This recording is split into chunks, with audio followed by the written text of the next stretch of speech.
IFM News. IFM News. IFM News. Lokal.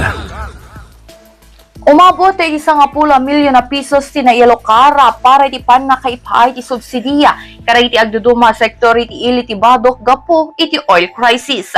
Segun kan Mayor Virgilio Calahate, manamnama maibunong daytoy karay ti tricycle driver manalo na ken mangalap kastulon ti lokal a gobyerno tapno makisayan ti parekot ti kakailyana. Madama iti process mi ket iti siguro after to that iti fiestan ag-distribute tayo kadigiti fuel assistance nga gapo apo iti LGU.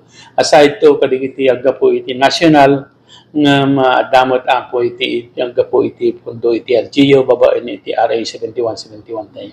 Nadamot maited kadakwada amin farmers saan lang at iti tobacco farmers nga kat digiti dadong pay nga digiti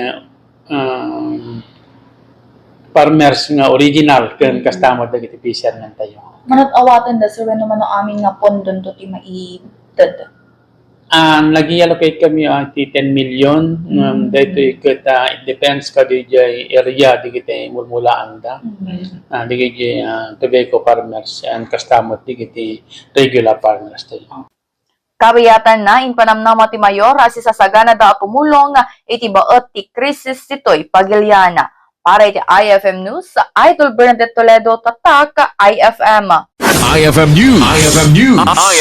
IFM News. Lokal.